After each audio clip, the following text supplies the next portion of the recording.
Bon les amis, bonjour à tous, j'espère que vous allez bien. Aujourd'hui je vais vous présenter une petite étoile assez énervée et surtout ultra puissante.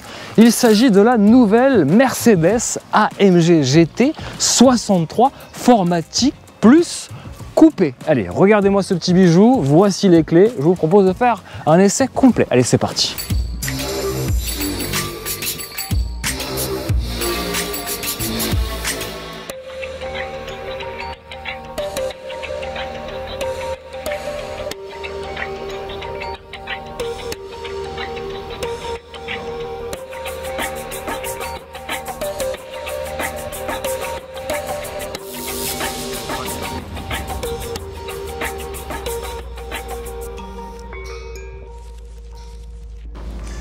Bon les amis, Mercedes nous a vendu que c'était un coupé 2+2, 2 à l'avant et 2 à l'arrière. On va vérifier, enfin je vais vérifier tout ça. Avec 2,70 m d'empattement, autant vous dire que c'est censé profiter aussi aux passagers arrière. Bon, ne vous moquez pas, Mercedes a communiqué le fait qu'il y avait 2 places à l'arrière. Bon, il ne faudra pas mesurer plus d'1,50 m, on va s'installer. Bon, déjà, l'accessibilité, forcément c'est un coupé. Franchement, c'est pas mal. Non, non, on est bien là. Bon, déjà... Oh, j'étais pas prêt là. Comment te dire, Thomas? Là, il y a un petit souci. Non, mais en vrai, j'ai pas encore rabattu le siège à l'avant. Mais regarde, vas-y, rapproche-toi un petit peu. Mais là... Là, on est pas mal. Ça va être compliqué. Ça va être compliqué là. Alors, autant te dire que tu as plus de place quand même dans une Nissan GT-R, même si tu as quand même le crâne dans la vitre arrière. Là, non, franchement, je ne valide pas l'espace pour les personnes qui font 1m77, 1m78 avec des talons. Allez, ça va pas être compliqué. Bon, on se moque pas, s'il vous plaît. Il y a des enfants qui pourront profiter de l'espace à l'arrière, contrairement aux anciennes Mercedes GT. Et seulement, regardez, l'atout majeur de ce coupé, si vous voulez, c'est par rapport à une Porsche, c'est le coffre. Volume de coffre qui fait ici, en l'état, 321 litres de volume de chargement. C'est énorme. Et puis regarde, ce haillon à ouverture et électrique de série, s'il vous plaît. Et puis regarde, viens, rapproche-toi. Tu as une petite trappe ici, regarde, où tu pourras mettre 2-3 petites bricoles. Et puis, regarde, la petite touche magique. Eh oui, je vais te faire rêver. C'est ici. Le petit bouton qui va tout simplement rabattre la banquette arrière et là tu vas atteindre à peu près 670 litres au total, de quoi pouvoir acheter éventuellement une armoire à Ikea par exemple. Le gros atout par rapport à la Porsche 911, si on doit la comparer à la Porsche 911, c'est le volume, la capacité de volume intérieur, où là tu peux clairement multiplier par 6 le volume. Une Porsche, le seul endroit où tu peux mettre tes valises, c'est sur la partie avant, le coffre avant, parce qu'à l'arrière tu n'auras rien, tu auras le moteur.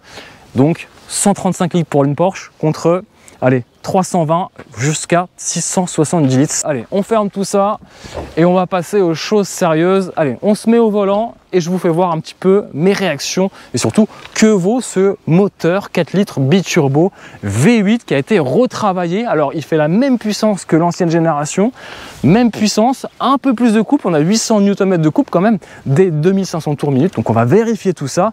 Mais surtout, il a été retravaillé pour gagner en efficience et baisser les consommations. Allez, on y va.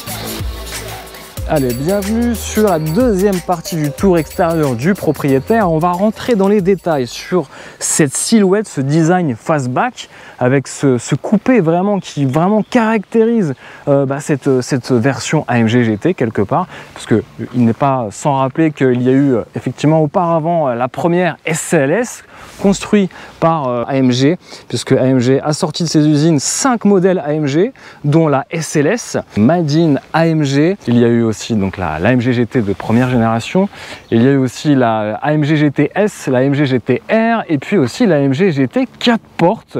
Tout ça, ça fait du beau monde. Et donc, AMG rime forcément avec sportivité. Sportivité, vous le voyez à l'arrière, avec un énorme diffuseur ici en carbone, en option, avec ces 4 vraies sorties d'échappement. Vous le voyez ici, voilà, c'est plutôt beau. Et ce que je vous propose, avant de continuer le tour extérieur du propriétaire, c'est d'écouter un petit peu la mélodie de ce V8. Est-ce qu'il respire? Est-ce qu'il sonne bien? Réponse dans quelques secondes.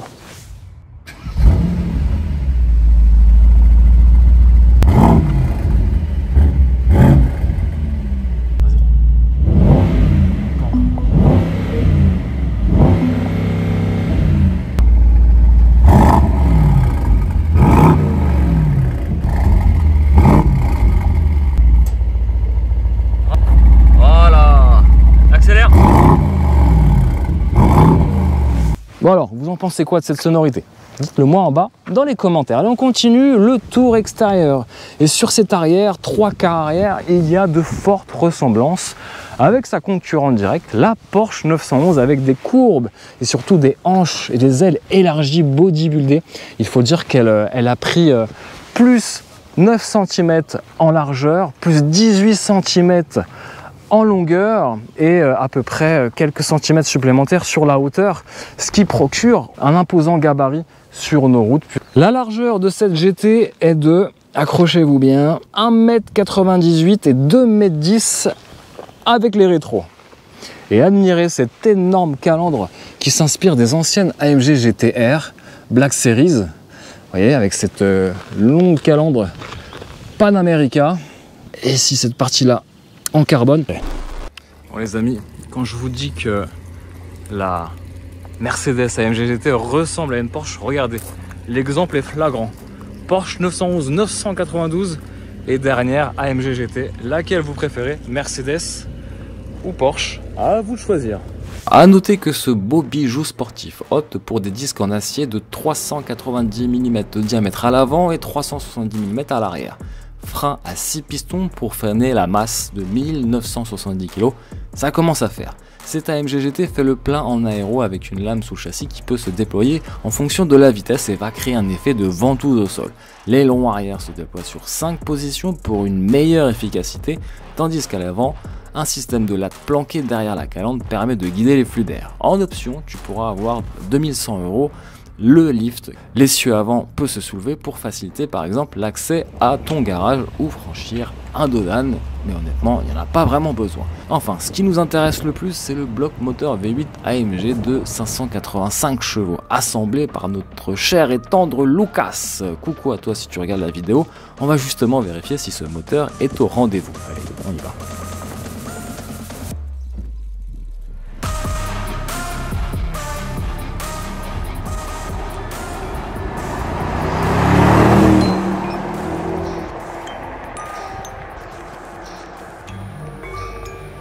Bon, c'est vrai que c'est bien de faire un petit tour à Reims, en région champenoise, c'est très bien, franchement c'est top, hein. On a roulé tranquille, c'est une véritable GT, mais il faut voir un petit peu ce qu'elle vaut un petit peu sur la route. Et clairement là, j'ai pu voir un petit peu le potentiel de cette voiture, et franchement c'est assez bluffant. Ce qui est le plus bluffant, c'est vraiment le châssis qui accroche. Là pour le coup, vous n'avez pas un train arrière qui a envie de se faire la malle quelque part, regardez. Je vais forcer un peu le truc. Ça accroche, c'est incroyable. Ça accroche, mais c'est un vrai TGV. Alors, on aime ou on n'aime pas parce que du coup, par rapport à l'ancienne génération qui était une pure propulsion, là, cette fois-ci, on a une véritable 4 roues motrices, un vrai TGV qui, finalement, va être beaucoup plus polyvalente, peut-être un peu moins plaisante que les anciennes générations. Et pour le coup, j'ai pris un peu plus quand même de plaisir à bord de la Gran Turismo Trofeo.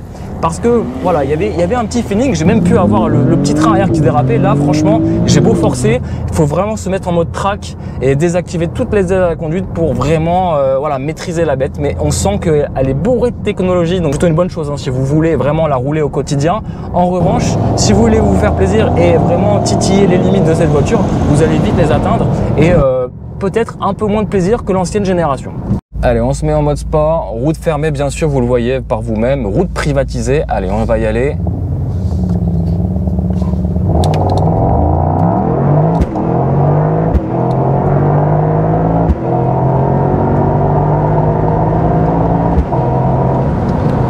le freinage, je suis à fond sur les pédales. C'est lourd, c'est lourd, c'est lourd. Bon, ça va, ça freine quand même, on était presque à 200 km/h. Mais c'est vrai que les 2 tonnes sur la balance se font un peu ressentir. Allez, on continue l'aventure, toujours à bord de cette AMG GT.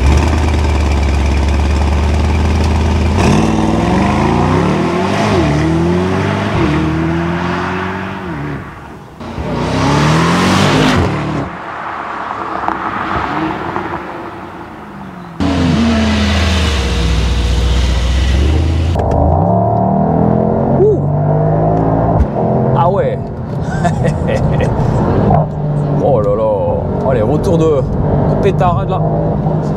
Oh, le V8 il est vivant. Oh là là là là là là.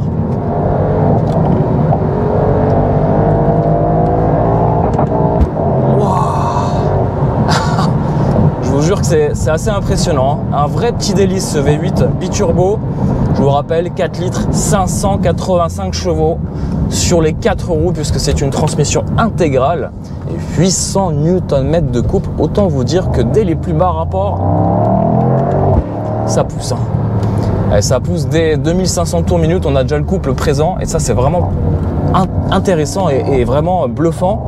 Tenue de route, honnêtement, pour le poids, je suis assez surpris. Merci les roues arrière directrices.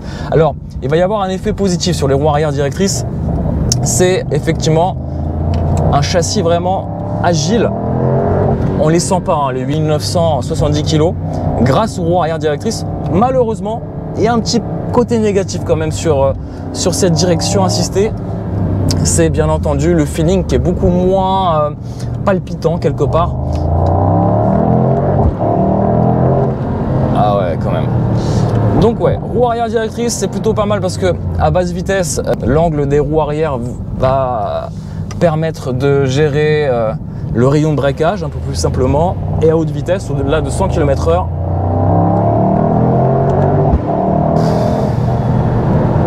Waouh! Je sais plus ce que je voulais dire.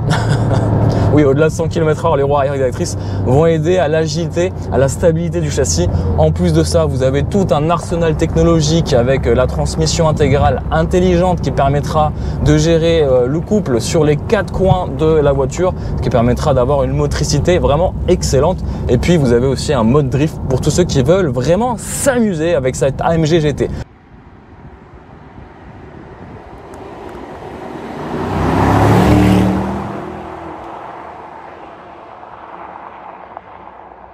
Elle est lourde cette voiture, la version hybride SE 63 AMG sera encore plus lourde puisqu'elle fera facile 2,2 tonnes sur la balance et surtout une puissance incroyable de 843 chevaux et 1400 Nm de couple.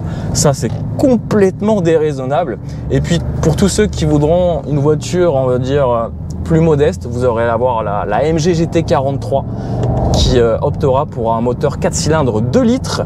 Je n'ai pas la puissance en tête. Et puis j'ai cru voir sur Instagram une AMG GT 55, à voir si c'est un moteur 6 cylindres.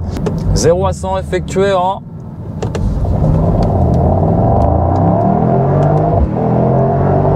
3 secondes 2. J'ai eu le temps de compter. 3 secondes 2, vitesse maximale 315 km/h.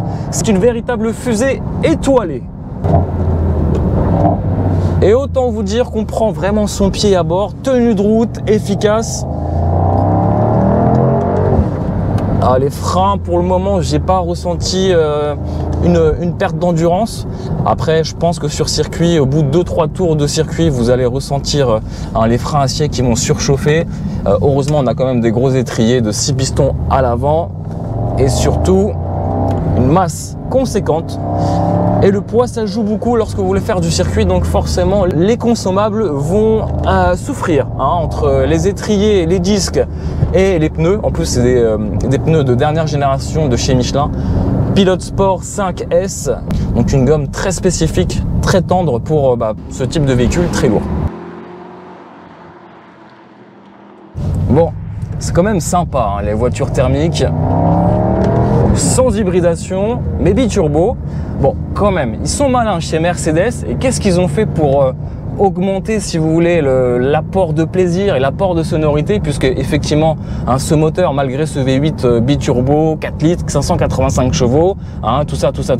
Bien sûr, pour combler le FAP, bah, ils ont mis un exhausteur, pas de goût, mais de son. Et effectivement, vous avez un petit fake sound ou un sound exhaust fake à l'intérieur qui sort des enceintes. Alors, il n'est pas désagréable parce qu'il n'est pas surfait, il n'est pas surnaturel. En fait, je pense que les ingénieurs et surtout ingénieurs son, on se sont dit, bon, on va reprendre la base qui était très bonne, c'est-à-dire la ligne d'échappement, et on va reprendre, si vous voulez, les sonorités, et on va les amplifier à l'intérieur. Et ça procure vraiment... Franchement, c'est pas désagréable. Donc, il y a des moments où on sent que c'est un peu fake, c'est un peu surfait, mais lorsqu'on tire dedans, en vrai, c'est pas vraiment un vrai souci. Moi, ce qui me pose un vrai souci, c'est quand on essaie d'imiter un moteur thermique dans une voiture électrique. Là, pour moi, ça me pose un petit souci. Alors, on continue toujours cette partie dynamique qui est tout à fait plaisante. Palette au volant, 9 rapports. Alors, c'est pas la boîte la plus rapide au monde, mais elle donne son petit effet de sensation avec un petit temps de latence et surtout une petite pétarade, et ça c'est vraiment sympa. Ah, puis alors à chaque rétrogradage vous avez un petit coup de gaz qui permet de libérer les gaz de l'échappement. Et tout ça pour vous dire, les amis, qu'il existe aussi un article détaillé sur cette nouvelle Mercedes AMG 63 4MATIC Plus coupé. Oui, il est long le nom, je sais. Donc tout ça pour vous dire que ces performances sont comparables à l'ancienne AMG GTR, c'était la plus puissante des AMG. Avec une puissance équivalente, on a à peu près 4 dixièmes de mieux sur les 100 km/h et quasiment la même vitesse maximale. Donc ça, c'est assez intéressant de savoir que sur ce nouveau modèle AMG GT, c'est pas la R, AMG GT, elle est aussi puissante, voire plus performante que l'ancienne AMG GT R. Alors, en termes de rayon de braquage, forcément, vous avez compris qu'elle a les roues arrière directrices, mais c'est pas pour autant qu'elle braque aussi bien qu'une citadine. Bon, ça reste correct, voire mieux du coup qu'une version sans roue motrice, mais elles sont toutes équipées de roues directrices, pardon. À l'arrière, je parlais du roue directrice, bien sûr, vous m'avez entendu. Il fait chaud à l'intérieur, hein. C'est vrai que là, le moteur situé à l'avant procure beaucoup de chaleur, donc il faudra soit activer la clim ou soit ouvrir les fenêtres. À vous de choisir.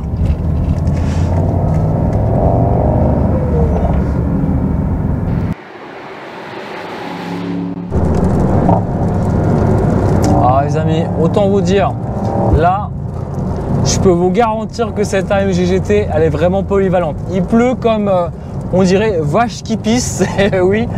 Et autant vous dire que la motricité est sans faille. C'est incroyable. Et là, merci le 4MATIC Plus, parce que clairement, on est à des vitesses qui, franchement, sont assez hallucinantes. Et on n'a aucune perte de motricité. C'est incroyable. Je suis très bluffé là.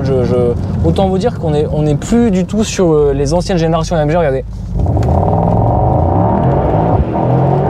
Ça pousse alors qu'il pleut, hein, vraiment. Je vous jure, hein, c'est incroyable. La motricité de cette voiture, pour moi, c'est la plus polyvalente de son marché. Je suis bluffé, clairement. Je m'attendais à ce que ça glisse de tous les côtés avec des gros gommards à l'arrière et à l'avant. Pas du tout. Franchement, je suis très bluffé, et en ayant en toute sécurité à son volant, franchement, c'est bluffant. Je sais pas quoi vous dire de plus, c'est bluffant. Regardez-moi ça, petit Seat Cupra, plutôt Cupra ATK. Et bah finalement, je suis assez surpris d'en voir beaucoup. 4 sorties d'échappement et voilà, ça fait plus de 300 chevaux et j'ai vraiment été surpris de ce véhicule. Donc bah voilà, petit coucou sur ce véhicule qui va peut-être venir bientôt sur ma chaîne puisque j'ai déjà essayé. Sinon, n'hésitez pas à aller voir l'article directement sur le blog carspassion.fr.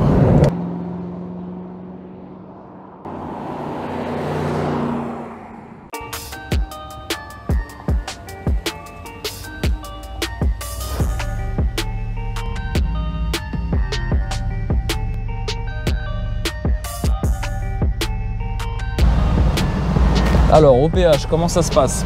On fait attention aux jantes de 21 pouces, on n'hésite pas à mettre la tête par la fenêtre. Merci sans contact.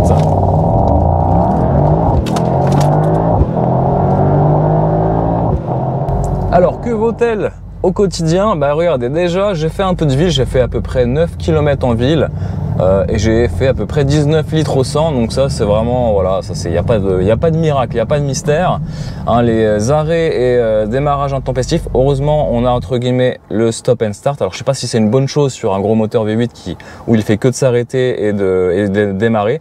Écoutez, on a toute la technologie à bord, on a bien sûr toute une multitude de caméras, on a aussi Apple CarPlay et Android Auto qui, lorsque vous mettez la map sur Waze par exemple, là vous allez avoir une grosse map qui prendra quasiment tout l'écran. Ça c'est plutôt aussi une bonne chose. Sur cet écran vous allez pouvoir régler toutes ces climatisations, tout ça, bref.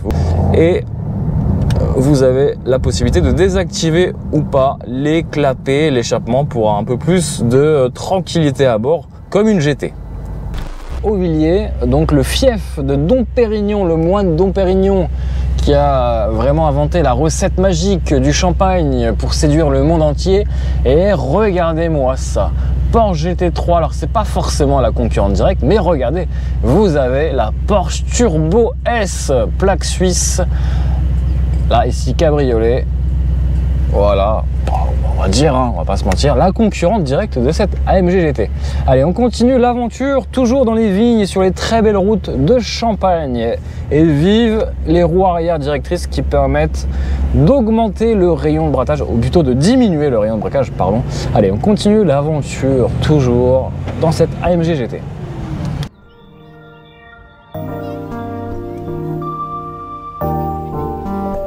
Et on est en plein dans les vignes. Et on va vous raconter la petite histoire de Dom Pérignon, puisqu'il s'agit d'un moine. Et alors, qu'est-ce qu'il avait de particulier, ce moine porté un peu sur l'alcool quelque part? Ouais, en fait, il a été à la fois gestionnaire, bâtisseur, juriste, négociant, mais il était surtout viticulteur et vinificateur. Et donc, c'est là qu'il s'est donné la mission d'élaborer le meilleur vin du monde. Et comme il était visionnaire, il a mis au point des techniques viticoles et œnologiques révolutionnaires qui sont donc à l'origine de la noblesse et de la finesse des vins champenois. Wow. Ces vins ont même été goûtés à Versailles par le roi. Intéressant. Bien sûr, l'alcool est à consommer avec modération. Voilà. Allez, on continue l'aventure toujours. Regardez, dans ces jolies routes de Champagne, bordées de vignes, et pas très loin, au fond, vous voyez la ville d'Épernay. Vous avez la fameuse avenue de Champagne. Vous avez toutes les maisons de champagne qui sont là à votre disposition. Vous pouvez même faire quelques dégustations, bien sûr, avec modération.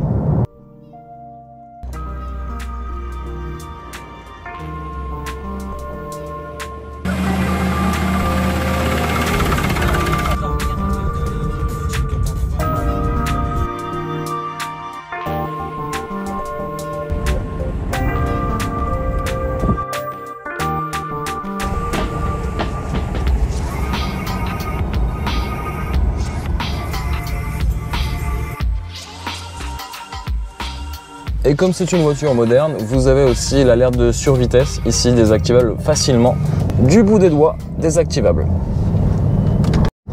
Vous avez aussi ici une multitude de boutons de réglage qui permettront de régler aux petits oignons soit le châssis, soit la désactivation du stop and start, le déploiement du spoiler, qu'est-ce que vous pouvez faire d'autre, l'AMG dynamique, bref, la voiture est assez haute et franchement les dos d'âne, regardez comme celui-ci, franchement il n'y a pas vraiment trop de soucis. Bon.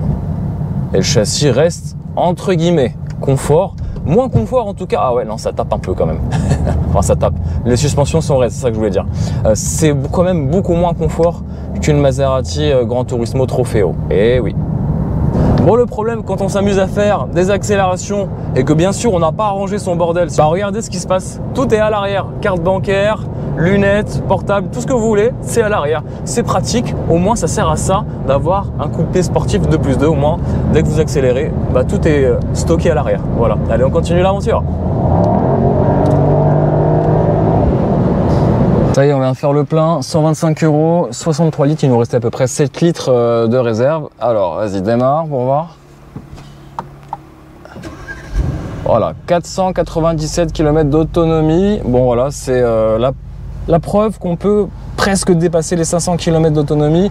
Bon, je vous ai dit tout à l'heure 550, 600, ça va être difficile parce que là on avait vraiment une conduite très économe, on n'a pas trop accéléré, on n'a pas mis la clim, bref, comme une voiture électrique quelque part en termes d'autonomie, même si je sais, ça n'a strictement rien à voir.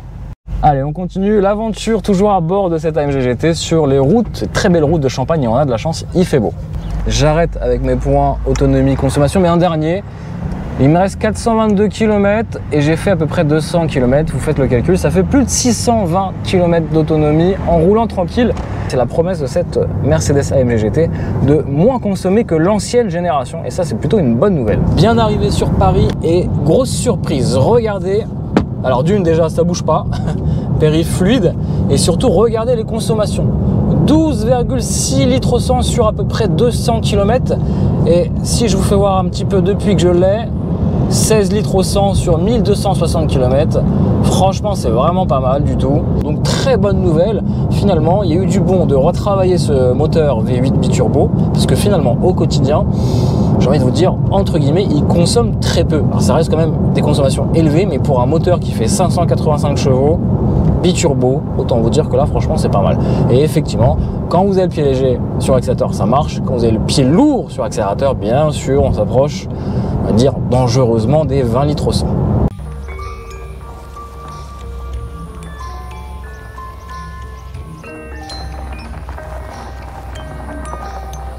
Bon, on continue le road trip à bord de cette Mercedes AMG GT. Nous sommes dans la Marne, nous avons fait un stop au château d'Étoges, un très joli château d'époque. Et je pense que ce cadre lui va bien à cette Mercedes AMG GT. On va parler un peu de concurrence. La concurrence, c'est assez rapide. Vous avez dans le viseur, et vous l'avez compris, la Porsche 911 Turbo S. La Porsche 911 Turbo S, clairement, c'est la concurrente entre guillemets à abattre, puisqu'elle a quasiment les mêmes performances et surtout, elle est quasiment au même prix, même voire un peu plus chère. La Turbo S, il faudra compter à peu près 50 000 € de plus pour des performances quasi similaires. Vous avez aussi la Ferrari Roma qui est beaucoup plus chère, avec les mêmes performances, et vous avez celle qu'on a essayé sur la chaîne, la Maserati Gran Turismo Trofeo, un peu plus chère, 25 000 € plus cher que celle-ci. Voilà, à vous de choisir un petit peu sur ces 4 GT que je viens de vous présenter, un petit peu celle que vous préférez en commentaire.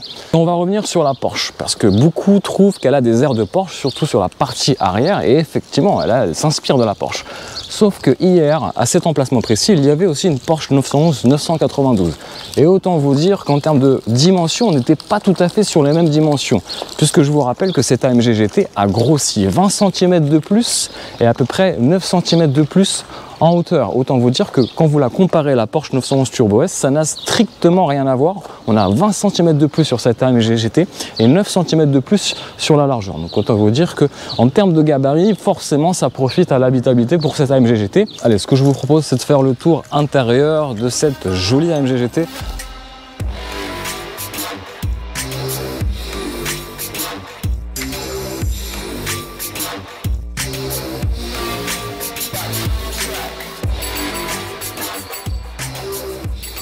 Alors il y a quelques options, je vous l'ai dit, hein, notamment à peu près 19 000 € d'options qui composent cette configuration. On va voir juste l'intérieur. Déjà on va commencer par ces jolis sièges AMG Performance facturés 1 500 € avec un réglage bien sûr sur 3 positions, siège chauffant aussi avec toute une multitude de réglages pour vraiment prendre position avec une configuration de petits oignons de votre position de conduite. Alors l'avantage de ces sièges, c'est que si vous faites du circuit, oui, on peut faire du circuit quand même avec ce genre de voiture, même si elle fait 1970 kg. Je ne vais pas arrêter de le répéter dans la vidéo, mais c'est vrai que vous avez un excellent maintien, un peu ferme à mon goût, mais ils ne sont pas inconfortables, loin de là. En termes d'options, vous avez aussi ce fameux joli volant AMG Performance, fait de carbone sur la partie haute et la partie basse du volant. C'est très joli. Au toucher, c'est aussi agréable. Et puis sur le côté, vous n'avez pas du cuir, mais de l'Alcantara, ou plutôt de la microfibre micro-cut. Voilà, une option qui vaut 750 €. Bon, on continue le tour intérieur et c'est vrai que on va dire que la qualité de fabrication et surtout de finition, d'assemblage, matériaux sont vraiment dignes d'une voiture de luxe sportive.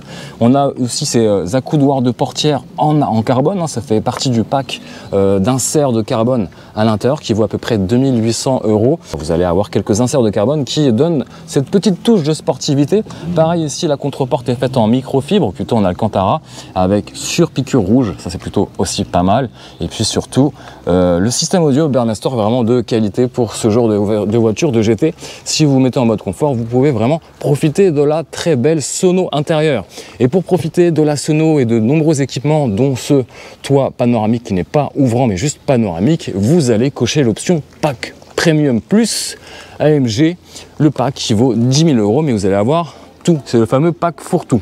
L'avantage aussi de cette AMG GT par rapport à une Porsche, si on doit la comparer à une Porsche, c'est l'habitabilité à l'arrière. On a quand même beaucoup plus de place à l'arrière et surtout un coffre 3 fois plus grand que l'allemande, enfin plutôt la Porsche. Seuil de porte en aluminium rétro-éclairé du sigle AMG, et puis vous avez aussi un logo AMG qui s'éclaire, qui permet de vous accueillir. Je ne sais pas si je vous ai fait voir les clés AMG. Voilà, elles sont assez simples. Alors en rentrant à l'intérieur, pas besoin réellement de se contorsionner. Franchement, la hauteur d'assise est assez haute, donc assez confort.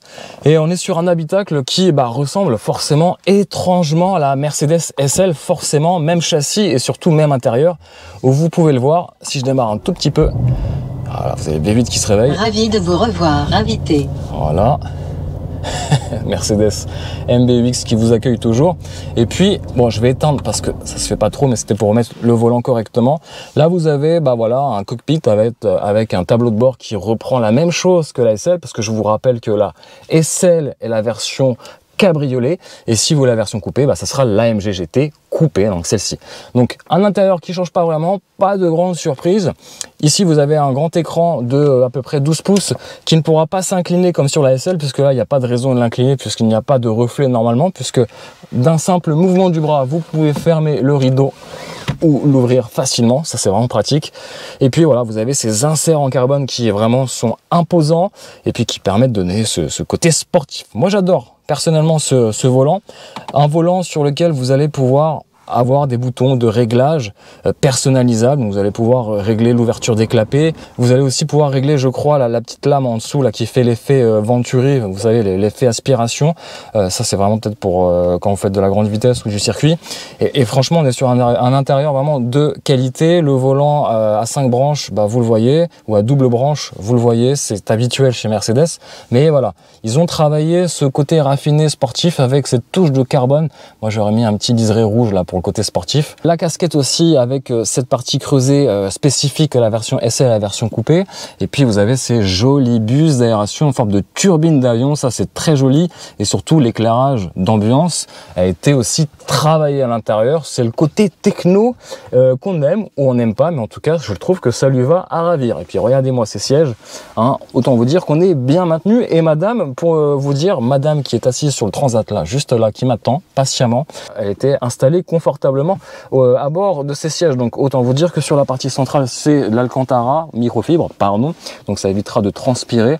Et puis sur le côté vous avez du cuir Nappa avec des surpiqûres rouges, c'est plutôt joli. Et puis voilà, une petite aération, voilà, c'est quelque chose d'assez sportif mais confortable, donc un très bon compromis. Allez, pour le petit détail, la boîte à gants, je ne sais pas si c'est très utile dans une AMG GT de vous parler de ça, mais regardez quand même l'assemblage, c'est vraiment de qualité. On est vraiment sur voilà, une belle GT de luxe sportive et technologique, voilà le trio. Et moi ce que j'aime bien sur cette version GT AMG, c'est que vous avez deux modes d'affichage derrière l'instrumentation de bord, qui va permettre d'afficher de nouvelles données avec un écran beaucoup plus sportif. Ici vous le voyez. Et puis on a des nouveaux modes aussi qui viennent à apparaître, comme l'AMG Performance, où vous allez pouvoir voir le travail du châssis sur les suspensions, les pneumatiques. Je vous rappelle qu'on est sur des suspensions actives pneumatiques hydrauliques qui vont permettre de vraiment façonner le châssis avec un contrôle actif du roulis. Donc cette voiture vire à plat et vous avez toutes les données moteurs. La puissance ici en kilowatts à 430 kW, donc 585 chevaux. Et puis la petite horloge, IWC bien sûr, on ne l'a plus ici comme sur une Maserati où c'est quand même pas mal le côté classique. Là, bon, là sur l'affichage, bon, je trouve ça un peu gadget et on peut déclencher le chrono, ça c'est marrant. Les consommations, bien sûr. Alors les consommations, j'ai pu faire du 13 litres au 100, 13,4 litres au 100 pour être plus précis, sur à peu près 200 km en roulant tranquille et en activant le mode confort. Et puis bien sûr, et puis tout en se faisant plaisir sur quelques accélérations, donc c'est quand même possible. Et puis vous pouvez aussi voilà, activer le mode Sport Plus ou voir Track si vous êtes sur circuit.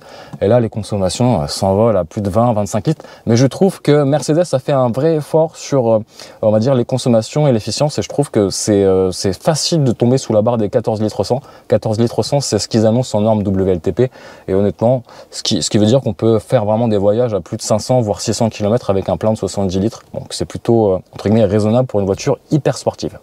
Et puis le dernier mode spécifique à cette version AMG, c'est le mode Track Race, activation manuelle avec ici, je confirme. Il y a beaucoup de messages de confirmation pour être sûr. Voilà, on peut lancer le départ, on peut choisir aussi le circuit qu'on veut. Alors, tu as plusieurs circuits, par exemple l'autodrome national Monza, par exemple. On peut le choisir, il fait 5,7 km.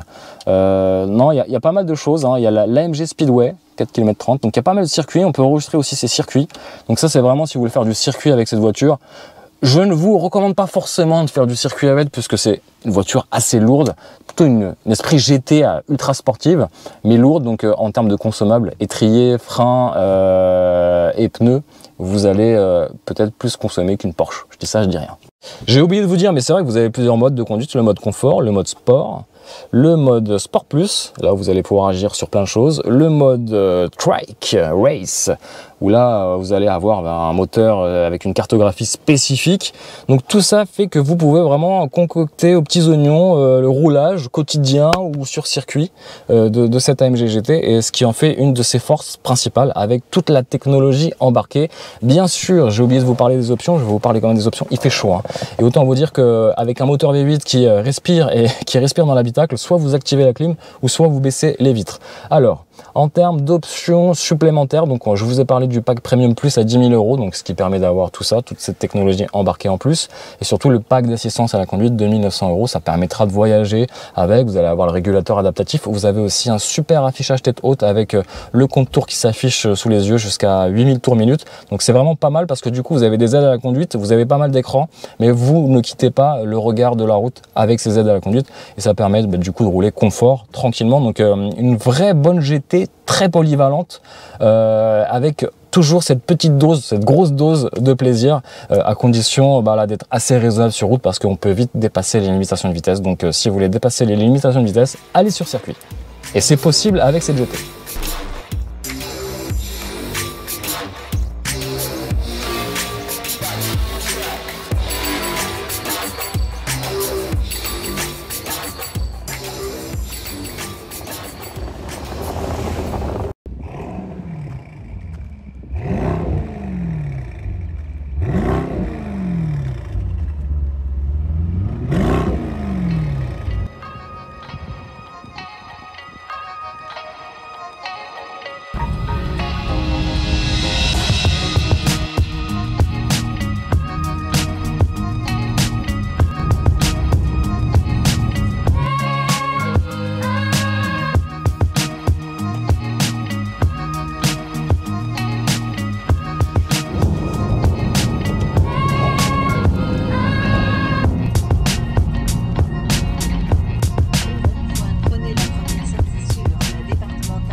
Ensemble une conduite dynamique. Alors pour cela on va activer bien sûr le mode Sport Plus, Track on évitera, on est sur route ouverte s'il vous plaît, et puis bien sûr on va mettre l'affichage qui va bien avec, l'affichage soit Super Sport ou Track Space.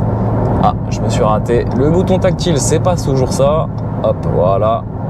Et alors moi ce que j'aime bien c'est regarder la flamme dès qu'on approche. Ah ouais, aïe aïe aïe aïe aïe aïe aïe, alors là c'est vraiment pas mal. Bon les amis, j'ai oublié de vous parler des modes de conduite. On a le mode track bien sûr à éviter, hein, surtout en ville ça ne sert strictement à rien. Le mode Sport Plus qui va agir sur les trains roulants, la cartographie moteur, etc., etc. Le mode Sport pour les plus raisonnables d'entre nous mais quand même joueurs. Et puis le mode Confort. Et là c'est vraiment le mode GT pour moi où vous allez pouvoir faire des longs trajets avec. Ça va jouer sur les suspensions, ça va jouer sur les relances moteurs, mais on pourra quand même se faire plaisir avec les valves ouvertes. Ça c'est plutôt pratique. J'en ai pas terminé puisqu'on a le mode personnalisable, vous allez tout personnaliser. Alors hop, c'est parti, c'est pas grave. Et puis le mode neige. Et oui, puisqu'on reste sur une transmission intégrale, vous pourrez même partir à la montagne avec sans aucun problème de motricité. Voilà tout. Allez, on enlève le mode neige, il fait assez beau pour ça. On va pas se porter la poisse. Le mode confort, ça lui va bien.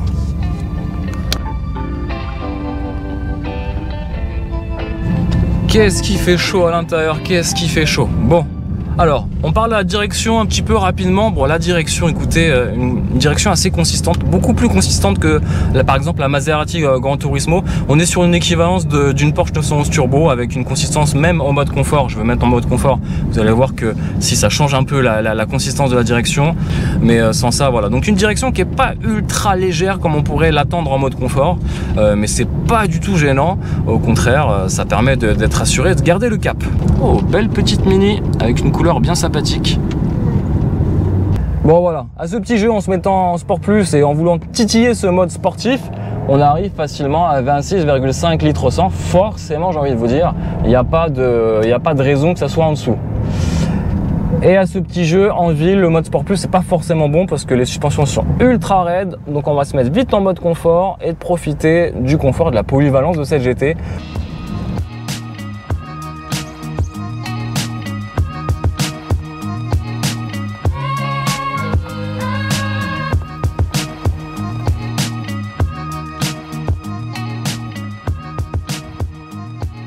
Bienvenue sur autoroute, waouh, 130 km/h, 137 km/h compteur, 130 GPS. Et bonne surprise, cette GT est aussi polyvalente sur voie rapide et surtout avec toutes les aides à la conduite, le régulateur adaptatif, le maintien de voie. Bref, franchement, vous êtes dans une Mercedes technologique avec forcément des consommations qui sont, j'ai envie de vous dire, même pas forcément élevées parce que là je suis à 12,6 litres au 100 et je suis calé à 137 km/h pour vous dire. C'est assez étonnant et puis surtout étonnant, c'est l'insonorisation. On n'a pas l'impression d'être dans une supercar radicale et pourtant elle l'est, mais elle est aussi polyvalente. Donc si vous voulez faire des longs trajets, c'est clairement possible avec cette AMG GT. La seule barrière, ça sera forcément le plein. Avec un plein sur autoroute, on pourra faire 600 km d'autonomie, pas plus. Donc il faudra peut-être s'arrêter un peu plus souvent forcément qu'un diesel, mais c'est normal. On n'est pas sur la même philosophie, on est sur une voiture plaisir.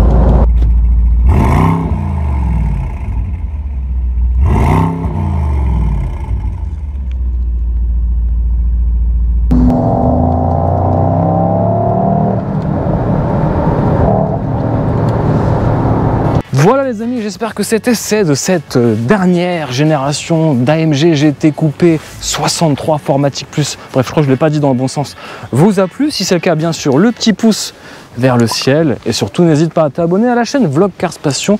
Je te dis à très vite pour de nombreuses aventures en vidéo. Ciao ciao.